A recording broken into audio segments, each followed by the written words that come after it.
Anche se in un periodo difficile legato alla pandemia del coronavirus non si fermano ad Aragona le tradizioni legate al Santo Natale.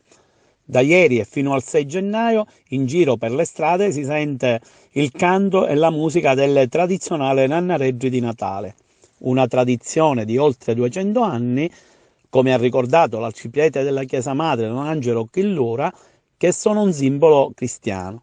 Vi proponiamo una nannareggia del gruppo musicale guidato da Francesco Rizzo.